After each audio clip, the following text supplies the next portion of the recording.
Today, we're going to be putting on a modification that I think every ATV and side-by-side should come with from the factory, and that is a reverse light. Why manufacturers can we not put that on standard? I know some of the side-by-sides are finally starting to come with them standard. I think CF Motos come with them standard. But anyways, we got this kit from Knight ATV here. I'm going to grab the camera, pull it over, do a quick unboxing, because I opened the box and then I saw how nice it was packaged, and I was like, you guys need to see how nice of a job he did. So let me show you. All right, let's go through this box contents together. First, we got bubble wrap. Who doesn't love bubble wrap? Pop. Oh, and you know it's good when they send you a sticker. If they don't send you a sticker, it ain't good. Don't trust them. Just kidding, that's not always true. Nice wiring harnesses. Comes with a card. But just look how nicely everything's packaged, guys. Everything's packaged nicely. Sends nice relays, plugins. Everything's factory style connectors for the most part. This is truly the first I've opened this, other than cutting the box open. I didn't want to disturb the packaging. Then we have our taillight, which having the reverse is going to be a big bonus on it. But in general, that's just a way better looking taillight in general. Let me grab my camera here. There's that taillight, and then there's that light. That looks way better in general. I honestly didn't even realize it looked that nice. I hate chrome, so I'm happy as going. Anyways, let's jump into it, and I will take you through and show you guys how to install this light. I have a feeling it's going to be really, really easy. All right, first thing we're going to do is we're going to go ahead and remove the factory taillight. The factory taillight is going to be held in with 2 Phillips screws on the backside. So we're just going to go ahead and get in there with a short screwdriver and get those taken out. All right, now that the headlight's loose, or taillight's loose, sorry, there's going to be a little push start here that holds the wiring harness in place on the backside. And then you'll see in there, wiggling, is where your plug-in connector is. So it's going to be hard to get on camera, but I'll get that undone, get that popped out. There's your factory wiring harness. So when you unplug it, it's just going to be a little push pin there, or push. You'll push. Come on, focus camera. Push and pull. Sorry. Push and pull. And that'll pop out, and then it'll come out through that hole. Next thing we're going to do is get all the seat taken off, and get side panel, top panel. One thing that's going to be a little different if you don't have snorkels like I do is you'll be able to get this panel off a little easier. I'm going to do it without removing the panel, but we do need to get into that connector right there to power up the reverse light. All right, so we're getting the seat off. Then you're going to have push pin there, push pin there. You lift up here. I already removed it, but you're going to have a 10 mil bolt on this side and a 10 mil bolt on that side. And then this will lift up and out, and you'll have that out. And then I'll show you how to pop this off after we get those parts off. Now looking at the side panel, you're going to have one 10 mil bolt that's going to go through this panel, or the fender into this panel. It's going to hold this panel in place, and then this is going to lift up and out. Super easy panel to remove. All right, now we're going to take this wire harness. It's going to have 2 ends on that look like they plug into each other. That's going to feed down into this harness here. But with these plugins here,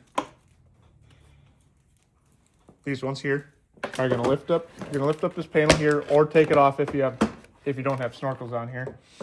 There's going to be a little plug-in in here that's going to go down to your cigarette lighter, essentially. It's going to be a little white connector, that one here. You're going to unplug those, and then this is going to tee in place. This makes it so you don't have to splice any wires, and makes it really nice. So we're going to go in here. Like I said, this would be easier if I didn't have a snorkel kit on here.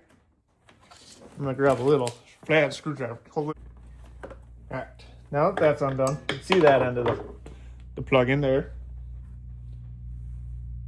Apparently I'm going for, oh, there it is. I'm going to take this end, plug this end into here. It's going to fit in there, and then the other end's going to go into the other plug-in. I did go ahead and I put a little bit of dielectric grease in there. Remember, guys, dielectric grease is great in moderation. If you use too much of it, it'll cause issues. I don't care what anybody says about that.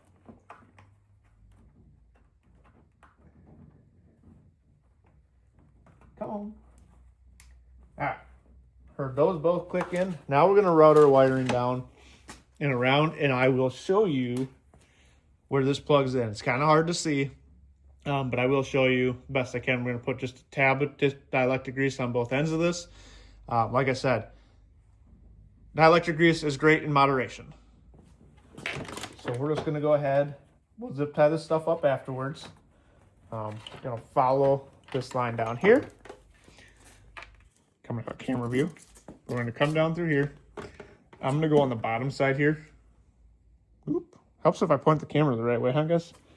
So we'll zip tie the wiring up afterwards. I'm going to stop right about here. This is going to go down through under there.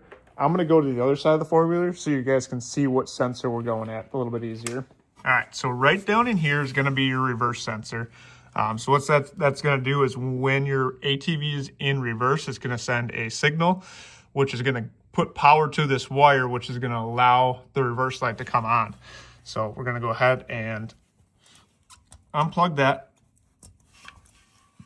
And then we'll route our wire down through here and just connect it in there.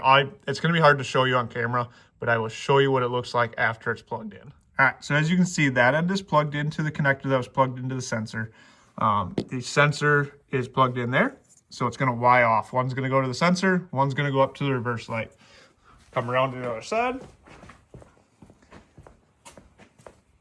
This is how this is ran right now. I'm going to get this ran through underneath and back to the back of the four-wheeler. Just find the easiest and safest route. Make sure it's not against anything hot or anything where it's going to wear. All right, so obviously I'm going to go through and zip tie this stuff afterwards. But it's ran through here, back through here, underneath the side of here, goes up along the gas tank here, and then on the back side, there's a little hole in your storage box where your factory wiring goes through. It's going to go through there. All right, now we're going to go ahead and install the new light. It's just going to pop into your existing holes. You may find that you have to drill out them just a little bit because they do use a bigger stud. Wiring is just going to run down and underneath, and you may say, well, that's not going to work. Now, there's a big gap on these, so there's plenty of room. There's no way the wiring, if you wanted to, you could drill through here, but there is metal on the back side, and I don't want the wiring right up against that, so we're just going to leave it like that for now. We may change it. For the relay, I'm just going to go on the back side of the stud, and it's going to get mounted back there. And then everything will get plugged in. All right, now we got the relay tucked up in here. Everything's bolted in place. You don't need to go crazy tight with these bolts. So we're gonna have this plug in here, which is going to go to the plug we ran back through here, wherever I put it. All right, so that plug's gonna go to that one, to the relay. This one's gonna go to your factory plug-in, and then this one here is just going to plug in right here. So easy as that. I will show you what it looks like the best I can once. All right, so we got that one's ran into the one that goes to the cigarette lighter. This one's going to power your reverse light, and then this one comes down and goes to the factory plug-in up there. We're going to make sure everything works, and then we will get everything zip tied up and make everything look all nice and pretty.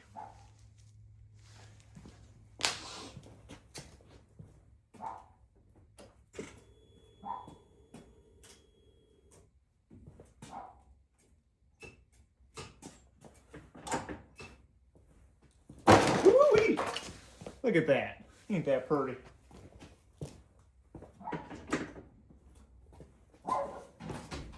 So I just realized that this also has a license plate right on it.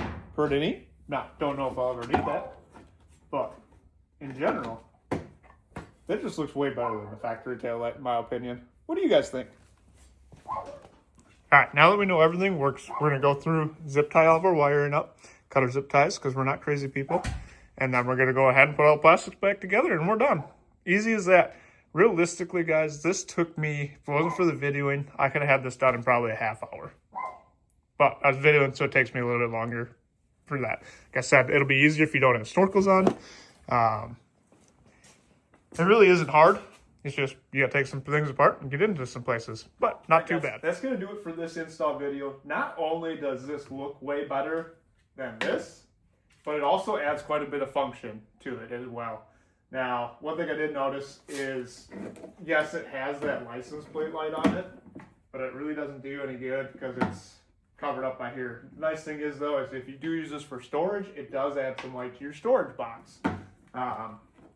So for my purpose, don't really need that, but the reverse light's gonna be really nice for backing up when snow plowing. Yes, I'm back in Wisconsin. Yes, we get snow. Yes, it's 30 degrees out right now. That's why I'm in the garage. But anyways, it looks way better. It has a lot of function to it. So it's one of those things that is a function thing, but also looks really good too. I'm gonna flip it on one more time here. I'm gonna turn the lights off in the garage and show you how bright this thing is as well here in just a second. But first, go like this. There's that. Brake lights. Turn the light off in here. No, it's not super dark in here. Turn that off, make it a little darker. But it does give a nice light output. So it does a good job. A lot better than having nothing. But yeah, no, it's quite bright. I'm very impressed with it. Go get yourself one at Knight ATV. They have lots of other products as well. This is by far my favorite thing for the Grizzly though.